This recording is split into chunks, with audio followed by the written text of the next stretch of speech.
Hi guys, and welcome back to another episode of the Security Space podcast. What we're discussing today is all about building resilience in security.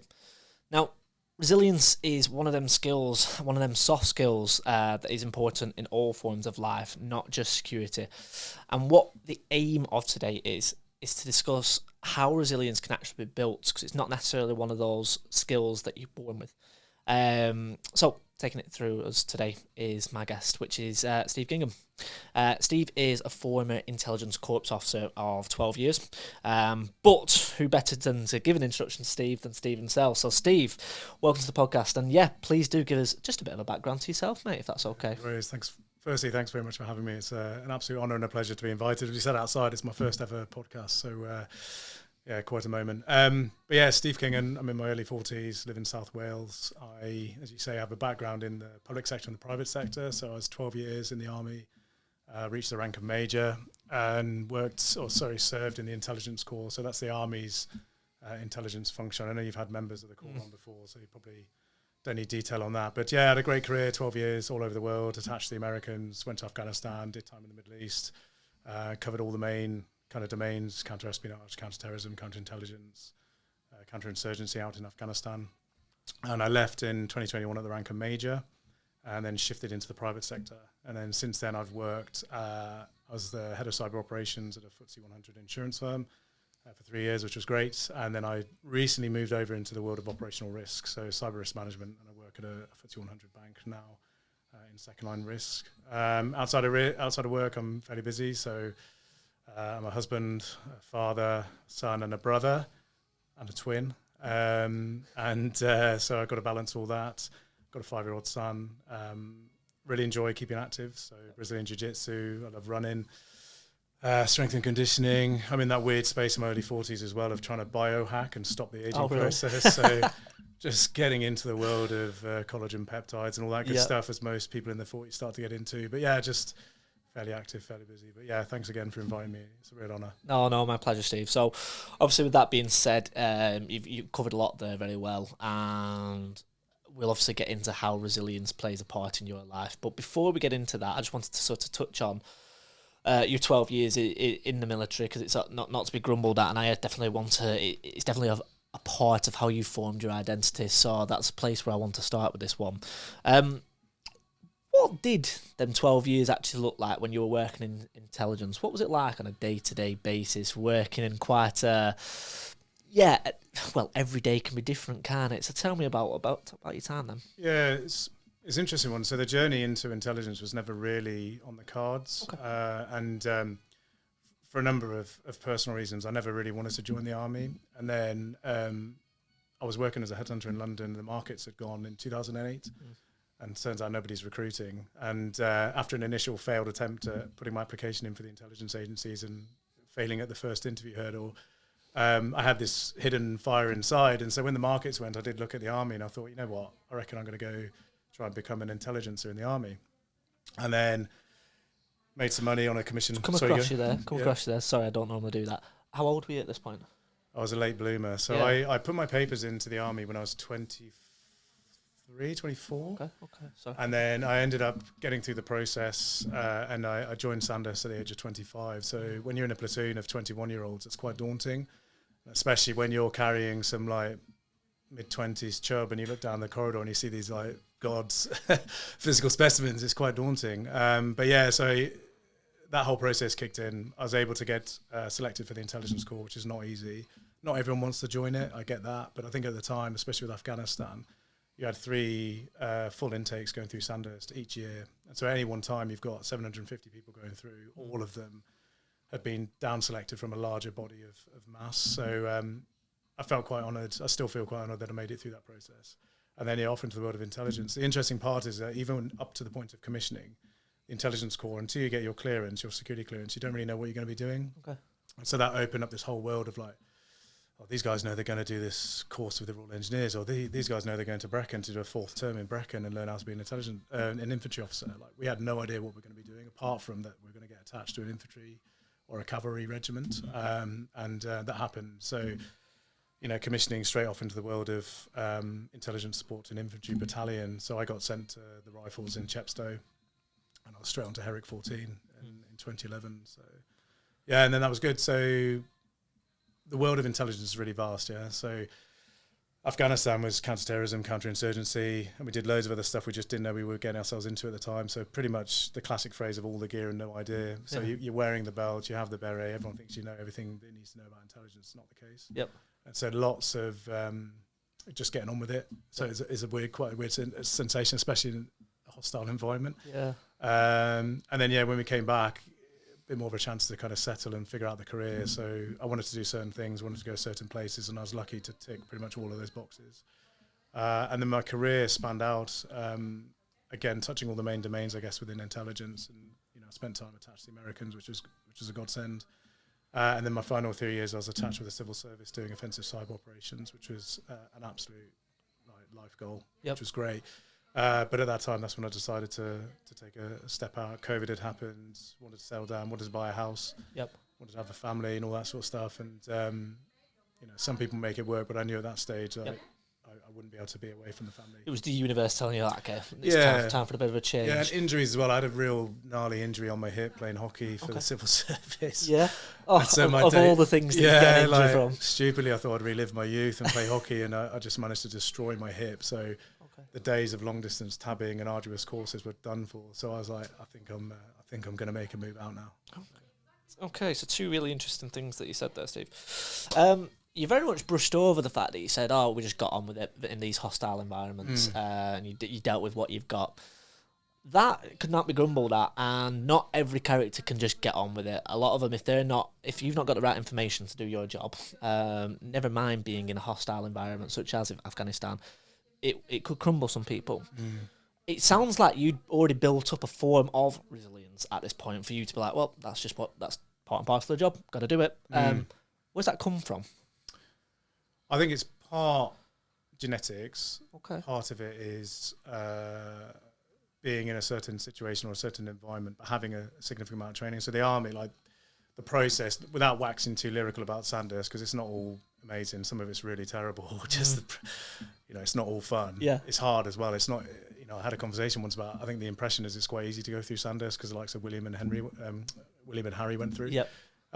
Reality is like, you have to graft, and it's not easy. I got back squatted when I was there as well, so I did an extra term for the joy. But it's not an easy thing. And I think in Afghanistan especially, like we all knew what we were getting ourselves into. No one frog marched us to the recruitment office. And so to end up in that situation, in that environment, certain kind of internal fires start burning. So just getting on with it. A lot of it comes down to leadership as well. We had a fantastic commanding officer, so I won't say his name on here, but he knows who he is, and very, very highly regarded within the army, and he's now doing fantastic in the private sector. But we had a lot of autonomy, a lot of encouragement. Yep. But the situation bred certain work streams. So getting into the world of like targeting, that's a whole other. I could talk for hours about that. But getting after trying to do our best to do the analysis to enable strike ops on the ground or detention operations on the ground. That was novel to all of us because you can train as much as you like in the run up to going on that plane, but until that happens in real life, you've never done it. Reacting to difficult situations as well, so some really low moments on tour, and trying to keep the momentum going despite being on the back foot at times, losing friends, etc. Yep. Part of it's situational, part of it is just something inside, and I think the gift I had was that, I have a photo at home, and we talk about high-performing teams, but that team on my final night in Afghan, one of the lads had got hold of loads of non-alcoholic beer from somewhere. Okay. So we all cracked a can of Monster and a non-alcoholic beer, and it just felt right. But I look at that photo, and I think that's the most high-performing team I've ever been in. Nice. Very diverse, all people from all different backgrounds. And I think all these, lots of statements made about high-performing team, that was the one. But I think it's because we bonded together and we drove each other hard. Yep. We helped each other. Something I always try and bring forward into life now. We'll absolutely circle back round to that towards the end of the podcast.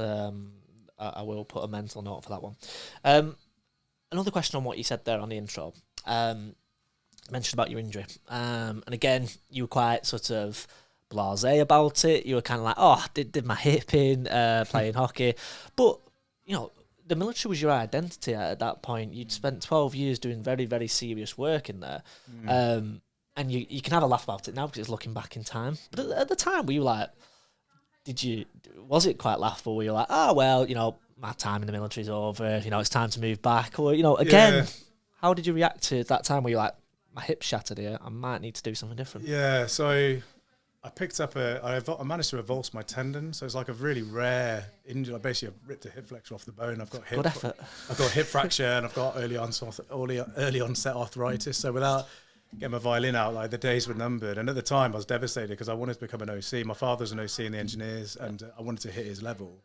But I realised that that's not the be all and end all. And actually, the main thing was getting myself fixed and getting focused. I had my boy was only 6 months old. I was going to ask what about your son. Yeah. So like, I want to be a dad that can pick my boy up. I want to go for a run with him. I take him running now, and it's great. And I want to be an active parent. So on one mind, I'm like, yeah, I could be this guy that's heart set on being in the military forever. I never was, especially after my time in the civil service. I knew there was a life outside of it. Yes. But getting myself fixed was a main focus, and I felt really proud after getting myself fixed.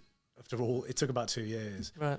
But then to get sprinting again, start smashing burpees out, hitting ultra distance running. So my brother is really into ultra marathons. He's entered the Cocodona 250, which is, for those who know, it's like a 250 miler through the desert in Arizona. And I was with him 2 years ago. We went for it. We got up to 172 miles. So to be able to do stuff like that, having come through that injury, it's quite a highlight for me. But yeah, it's just one of those. I think the other lesson. Sorry to cut out. The other lesson is like life is full of situations. Yeah. So I was an intelligence officer for a certain amount of time. That's that chapter closed. What's next? Like, I'm not one of those to be like, yeah, there's one time at band camp. That's not me. So it was great. It's over. What's next? These are very sort of key things for the mindset that we'll sort of summarise on. But so I want to kind of move it a little bit towards that transitionary period then. So not only are you dealing with a physical injury, you're also then like, right, okay, I'm now going to change my identity. I'm going to leave the military and come back into the commercial world. So you've got two, I will say, non-normative transitions where you're like, I weren't really expecting to do it now, but I'm doing it, and you've got to balance the two. Two very big changes going on both physically and mentally. You've obviously touched on physically where you're like, right, I just did it over time. It took me a couple of years. Talk to me about that, but mentally about the leaving the military and how you came back into the commercial world. How did you find that? Yeah, fine. I think probably because I was a late bloomer and I joined later, I'd had a bit of life experience beforehand. So between university and going in, so I knew life outside of the traditional route of like you're in the officer training corps at uni and you're straight into Sander. So that was in my favour. But also I think the world of intelligence, and you see this in the private sector, data, intelligence, cyber, the shouty, screamy, pointed hand kind of chap or woman, it doesn't really land well. That style of delivery doesn't really land well. And I think especially in those 12 years I was never that individual. Even at Sandhurst, never that individual. More of a team player, more altruistic in my intent. And I think the final just under 3 years at Cheltenham, for instance, you cannot act like that in that organisation. The culture is so counter to what the traditional stereotype of the military is. And that's why some people, when they go there from the military, don't do too well. But a lot of people, if they're able to just to calm themselves down a bit and just be a normal person, they really thrive. And there was a joke that it was like a 3-year resettlement window. If you go there, it's like a 2-3 year resettlement window. But the reality is it's a lovely place to work, and it's a good one. If you're looking to leave, then you're probably. Well, I wouldn't want to say that. No, I just think it's a. I think I was aided by that because I was able to come out of that not institutionalized, not indoctrinated, just a normal person. That's done some interesting stuff. You've mentioned a couple of times now around about leadership. One, you're a commanding officer. That you said you look very favourably upon. You take a lot of pride from working underneath him. And then also you've just mentioned there about you were never that guy to shout and scream. I was a little bit more of a leader via being the team player. So I kind of wanted to ask you a little bit about, in your teams today, how do you sort of instill your own leadership in them? And how do you do it without sort of ego? And how do you build these teams, these high-performing security teams that are resilient, that are sort of aware of the risks, but it's like, cool, let's just deal with it strategically, let's deal with it as a team. Do you bring any of that military mindset over to the commercial world, or are you just like, well, some parts not? What's your leadership style? It's going to be a weird run-in, but 2003 I was in San Francisco and I bumped into a Hare Krishna and he gave me the Bhagavad Gita, the book they have. Right. And gave me it for free. And I said, how much is it? He goes, no, it's free. I was like, no, how much? He goes, it's free. And I was like, oh, okay. And he looked at me strangely. And then I talked to some people and said, oh, they're believers in the rules of reciprocity. And I never heard of that before. And so essentially, if you do good things will happen to you. Okay. Karma, essentially. Yes. And that's always stuck with me. Like, I was a complete different person, age 21 in San Francisco. But it was during my year in industry, during my degree. Yeah. Moving through life, though, and into leadership, I'm still a big fan of the rules of reciprocity. So if I like the style of leadership that's servant leadership or altruistic. So giving yourself when there's a limit, and it can impact you if you're not careful. But giving yourself to others, doing everything you can to empower others and be that rising tide that raises all boats. I think that is a really powerful and potent way to be. Yes, I can be a shouty, screamy, autocratic type of individual if I really wanted to be.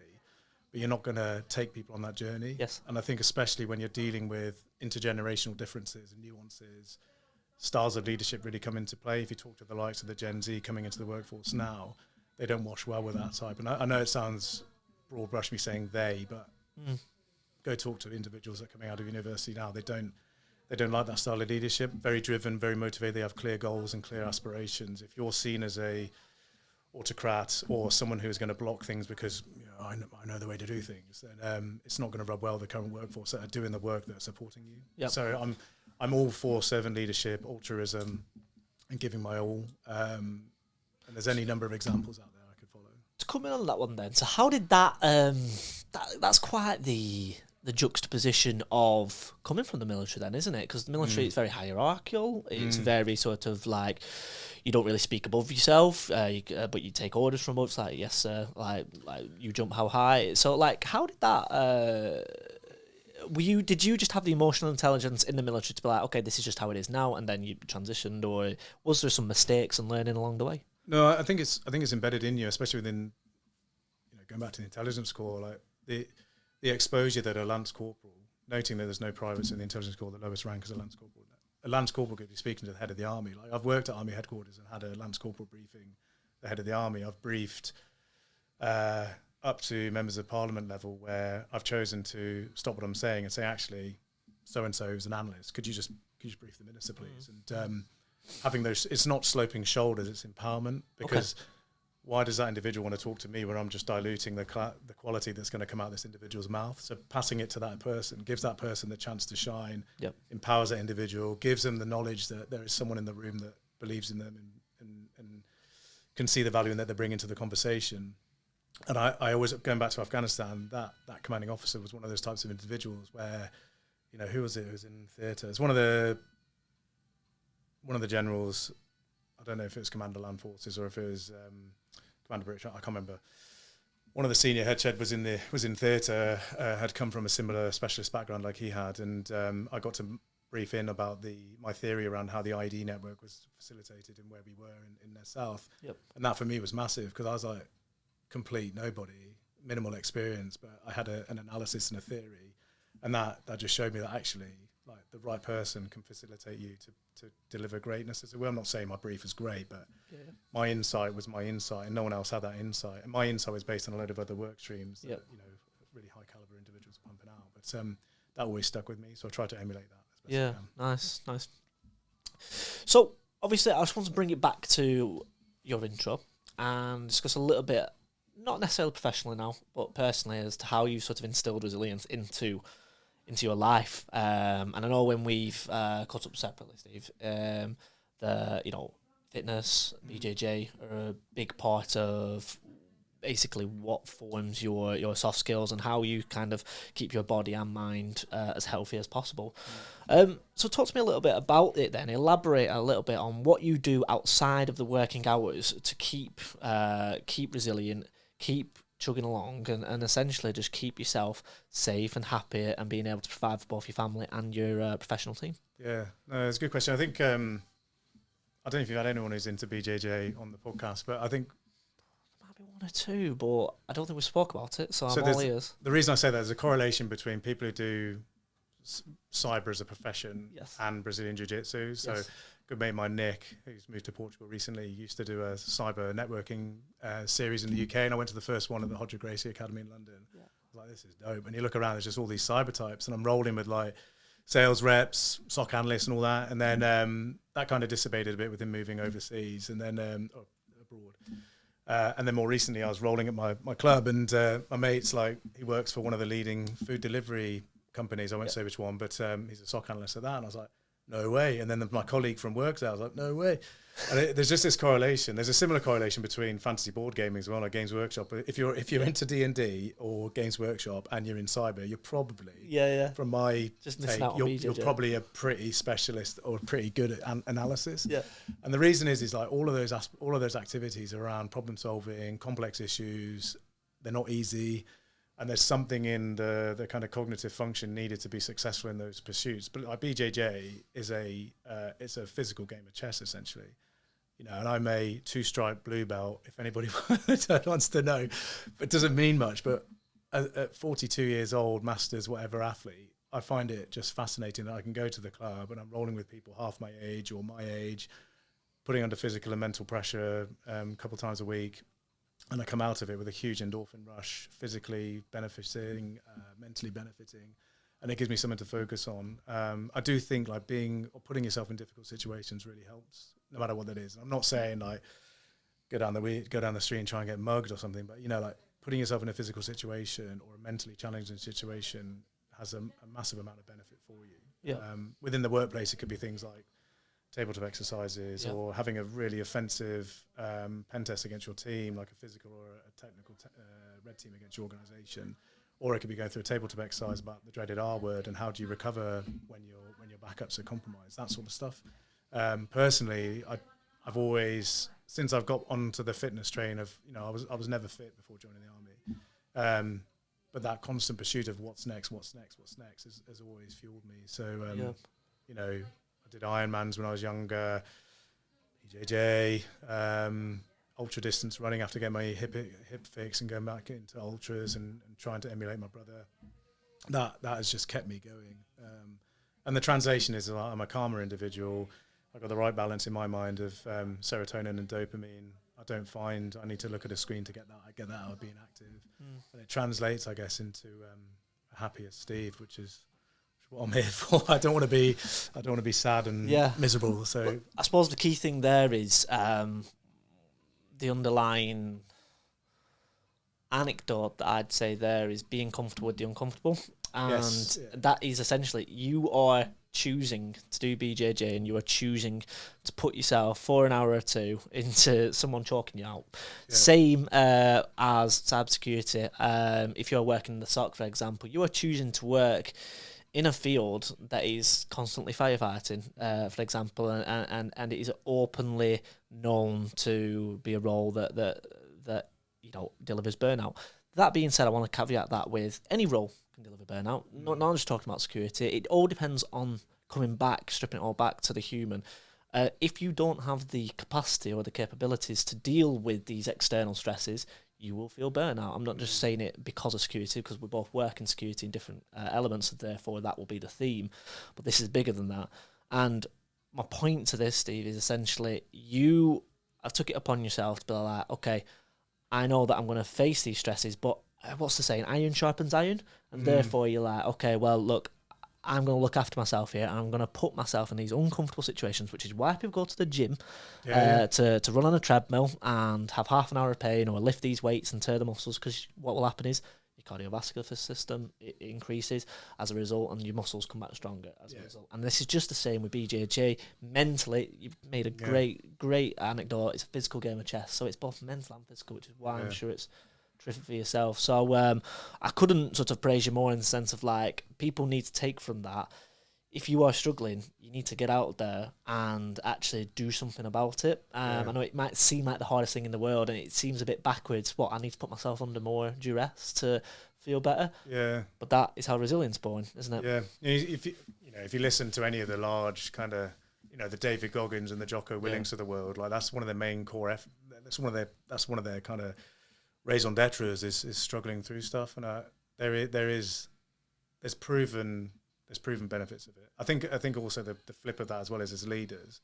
I saw this when I was head of cyber ops in the insurance side of things, like spotting when the team is under pressure, spotting when individuals are at breaking point, and knowing when you can affect that. It can be restructuring, or it can be installing some sort of shift rotor. It can be something massive, like actually this tooling is no longer fit for purpose, and we're going to instigate some sort of maturation exercise on the tooling side of it, and going through all of that trials and tribulations.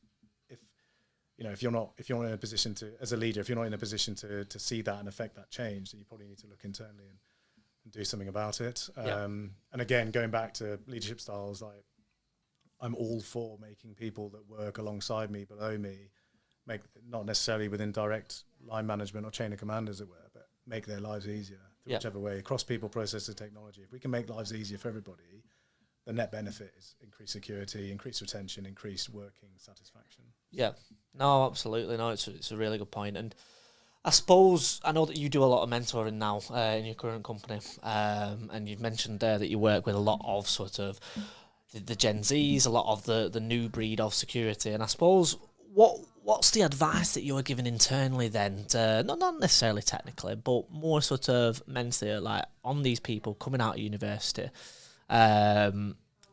How are you saying, like, look, if this is what you want to do, this is what you need to prepare for X, Y, Z? How are you prepping your mentees?